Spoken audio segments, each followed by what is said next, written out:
Hello guys, welcome back to the channel United Africans here. So today we're going to be watching a video in it Ghana's president crying to Antony Blinken, and then we'll come back and then have a discussion. So this is a very good occasion, but it's a particularly good occasion because we greatly value Ghana's leadership and your leadership in West Africa, the important efforts on regional security. We're strong partners, including on the UN Security Council, which we greatly value, partners for democracy and security in West Africa, and we greatly appreciate the peacekeeping contributions that Ghana makes, but also just more broadly, your own leadership for peace, for security, for democracy. Many challenges, but we're grateful to actually be facing them together, and really pleased to have you here this week for the summit. So thank you, Mr. President. Appreciate the time.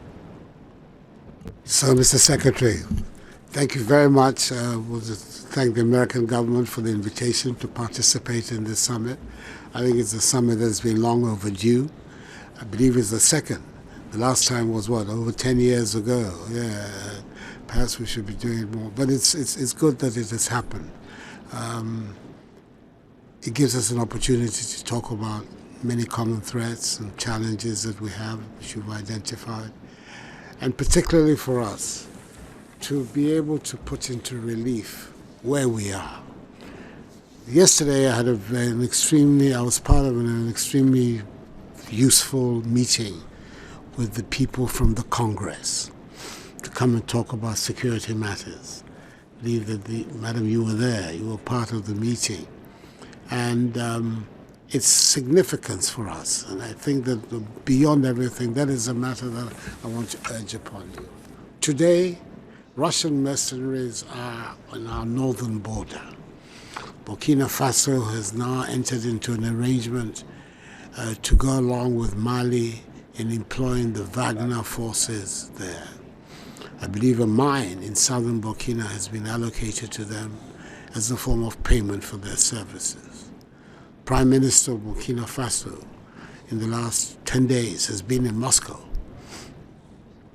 And to have them operating on our northern border is particularly distressing for us in Ghana.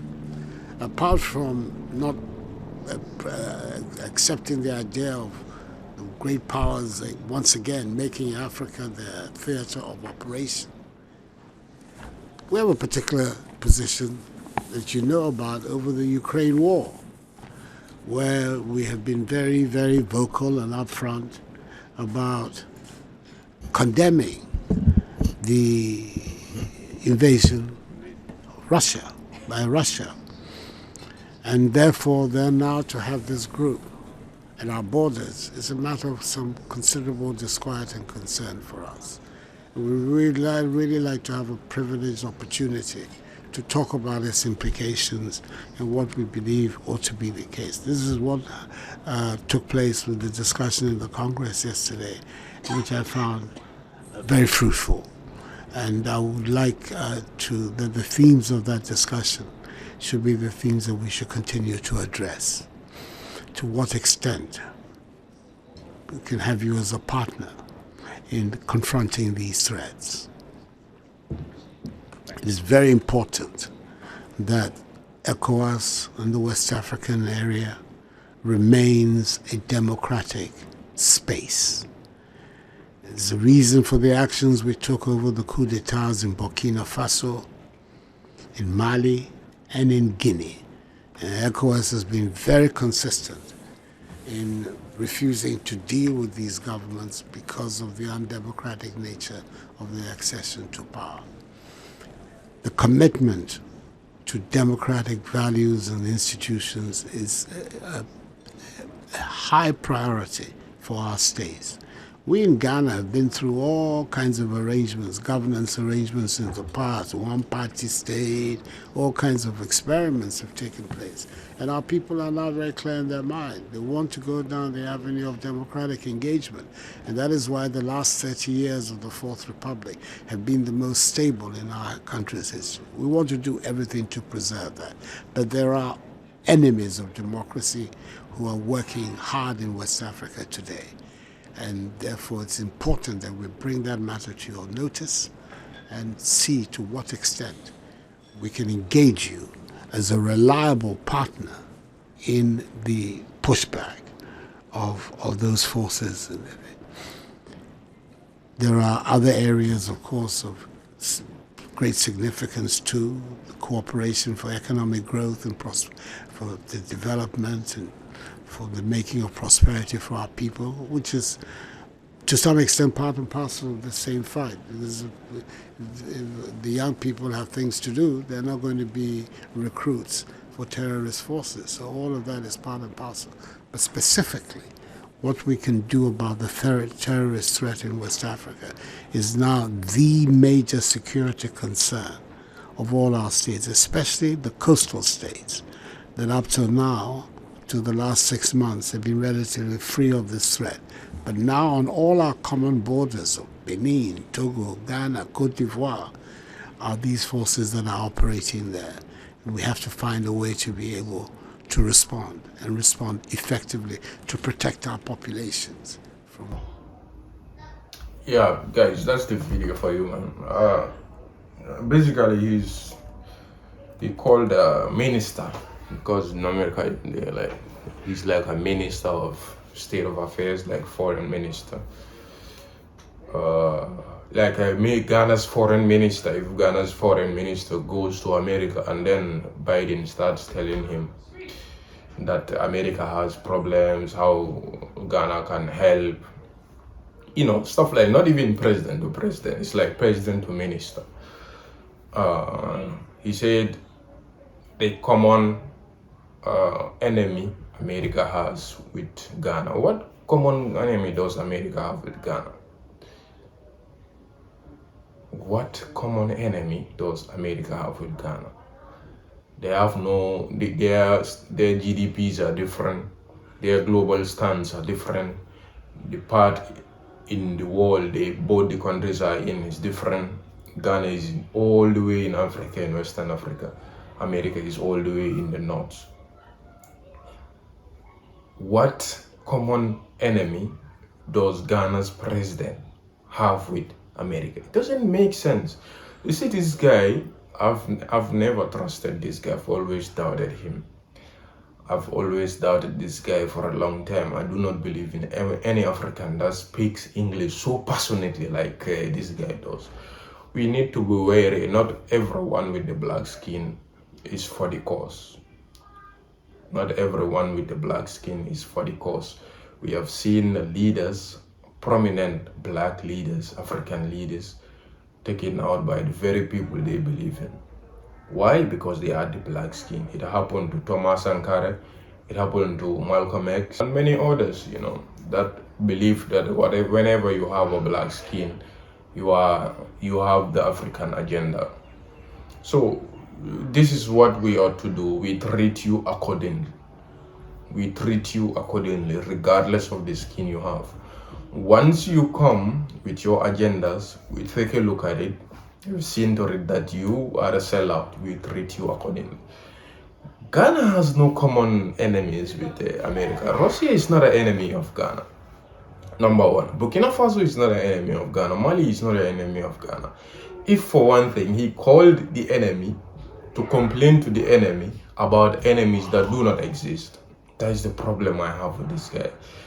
He's a fake Pan-African. He's got nothing, no characteristics of a true Pan-African. Calling on an enslaver of Ghanaians and complaining to him about brothers of his own. So we need to distinguish, because not everyone with the black skin is for the agenda. We've got presidents in Africa that take orders from their white masters. We need to set this record straight. Nana Akufo, the president of Ghana, called Antony Blinken to complain to him about enemies. Antony Blinken represents a country that brutalized and enslaved Ghanaians.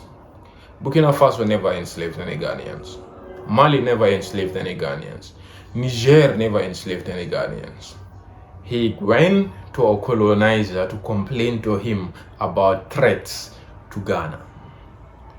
about said threats to Ghana. What common threat is between Ghana and America? Is China a threat to Ghana? No. Is Russia a threat to Ghana? No. Is Burkina Faso a threat to Ghana? No.